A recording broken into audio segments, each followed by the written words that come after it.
যদি আজ আমি আপনাদের বলি এই মুহূর্তে আমাদের জেনারেশনের মধ্যে এমন একটা ভয়ঙ্কর ড্রাগ বা নেশা ছড়িয়ে পড়েছে যেটা নীরবে আমাদের ব্রেন, আমাদের ক্যারিয়ার আর রাতের ঘুম সব শেষ করে দিচ্ছে। আপনারা হয়তো ভাবছেন না আমি সিগারেট, মদ বা অন্য কোনো মাদকের কথা বলছি, তাই তো? ভুল। আমি তার চেয়েও কয়েক গুণ বেশি শক্তিশালী আর সাইলেন্ট একটা নেশার কথা বলছি, যে নেশা করতে পকেট থেকে 1 টাকাও খরচ হয় না, কিন্তু এর দাম চোকাতে হয় আস্ত একটা জীবন দিয়ে। আর সেই নেশাটা হলো শরীরের নেশা বা অপোজিট জেন্ডারের প্রতি অন্ধ আকর্ষণ। আজ এমন একটা সত্যি কথা বলবো যা শুনতে আপনার ইগোতে লাগতে পারে, কিন্তু এটাই বাস্তব। ইনস্টাগ্রাম, ফেসবুক খুললেই রিল, ছবি, শরীরী প্রদর্শন, এগুলো আপনার মস্তিষ্ককে এমনভাবে প্রোগ্রাম করছে আপনি অবচেতনভাবেই সবসময় কারো না কারো শরীরের খোঁজে আছেন। চুপচাপ শুয়ে থাকুন এবং দেখুন আপনার মাথায় কার চেহারা আসে, কোন মেসেজের কথা মনে পড়ে, কোন ছবির কথা মনে পড়ে। যদি 5 মিনিটের মধ্যে কোনো একজন মানুষের কথা বারবার মাথায় আসতে থাকে, তাহলে আজকের এই ভিডিওটা আপনার জন্যই। পড়তে বসলে বা কাজে বসলে 10 মিনিট পরেই মন উসখুস করে কেন? বারবার ফোন চেক করতে ইচ্ছে করে কেন? সোশ্যাল মিডিয়ায় ঘন্টার পর ঘন্টা স্ক্রল করার পর শেষে এক অদ্ভুত শূন্যতা ঘিরে ধরে কেন? মনে হয় জীবনে কেউ একজন না থাকলে সব বৃথা। এই অনুভূতিটা কোথা থেকে আসে? যদি এগুলোর উত্তর হ্যাঁ হয়, আজকের এই ভিডিওটা শেষ পর্যন্ত দেখুন। চলুন একদম রুট লেভেলে গিয়ে বুঝি। প্রথম সমস্যা, ছেলে ভিত্তিক বা মেয়ে ভিত্তিক জীবন। অধিকাংশ ছেলে বা মেয়ের জীবনের সবচেয়ে দামি সময় 18 থেকে 25 বছর। এই সময়টা শুরু হয় প্রেম দিয়ে আর শেষ হয় আফসোস দিয়ে। অল্প বয়সে একটা আকর্ষণ তৈরি হয়, তারপর পড়াশোনায় মনোযোগ গায়েব। কেরিয়ার গড়ার সেরা সময়টা কেটে যায় ফোনে, মেসেজে, কে অনলাইনে আছে সেটা চেক করতে করতে, দেখা করার অজুহাত খুঁজতে খুঁজতে। আপনি ভাবছেন এটা ভালোবাসা? বিজ্ঞান বলছে এটা আসলে ডোপামিন। আপনি ভালোবাসার চেয়েও বেশি আসক্ত হয়ে পড়েছেন সেই মানুষটার প্রতি নয়, তার শরীরের বা সান্নিধ্যের প্রতি। এবং এটাই মাদকের মতো কাজ করে। কিন্তু বয়স বাড়লে, বিয়ে হলে কি এই অস্থিরতা থামে? না।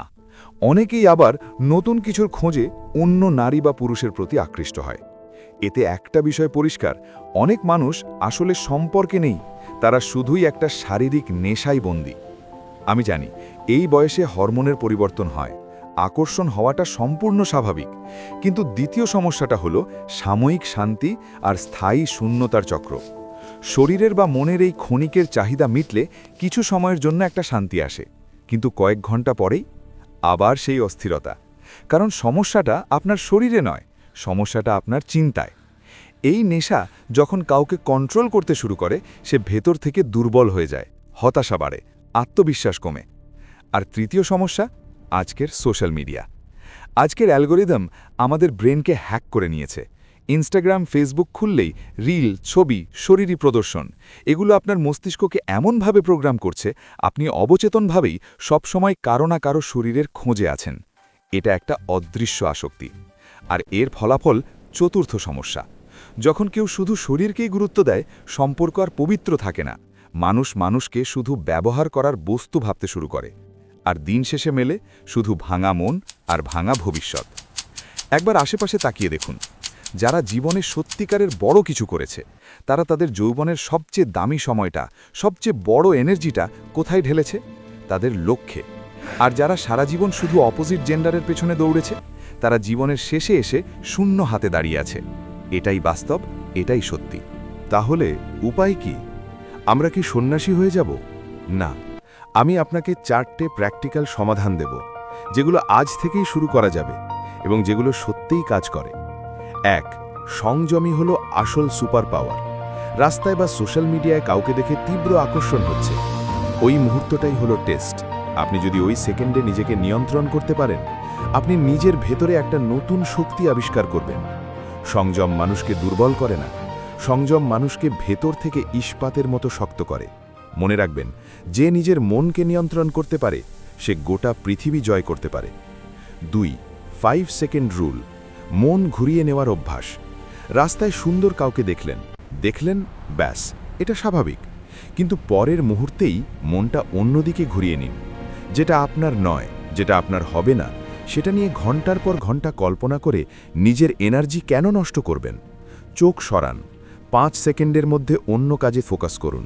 এই ছোট ছোট না বলার অভ্যাসগুলোই একসময় আপনার সবচেয়ে বড় শক্তিতে পরিণত হবে। 3. একটা স্ট্রং লক্ষ্য নির্ধারণ করুন। আপনার জীবনের পারপাস কি? শুধু জন্মানো, বড় হওয়া আর বংশবৃদ্ধি করা? না, আপনার মন কোন কাজে সবচেয়ে বেশি লাগে সেটা খুঁজুন। শরীরের পেছনে সময় আর শক্তি খরচ করলে পাবেন কয়েক মিনিটের আনন্দ, কিন্তু লক্ষ্যের পেছনে শক্তি খরচ করলে পাবেন সারা জীবনের সম্মান, স্ট্যাটাস আর সত্যিকারের স্বাধীনতা। 4. এনার্জিকে ট্রান্সফর্ম করুন, দমন নয়। যৌবনের এই উদ্দাম শক্তি ধ্বংসের জন্য নয়, এটা সৃষ্টির জন্য। এই এনার্জিকে কাজে লাগান। যখনই অস্থির লাগবে, জিমে যান, ঘাম ঝরান, নতুন কোনো স্কিল শিখুন, বই পড়ুন বা মেডিটেশন করুন। নিজের ক্যারিয়ার বা সাইড হাসেলে ওই সময়টা দিন। শরীরের চাহিদাকে জোর করে দমিয়ে রাখলে সে আরও বাড়বে, বরং সেই স্রোতটাকে সঠিক খাতের দিকে ঘুরিয়ে দিন। ইতিহাস যাদের মনে রেখেছে তারা প্রত্যেকেই এই কাজটাই করেছিলেন। বন্ধুরা, শরীরের নেশা খুব সস্তা, কারণ এটা খুব সহজ।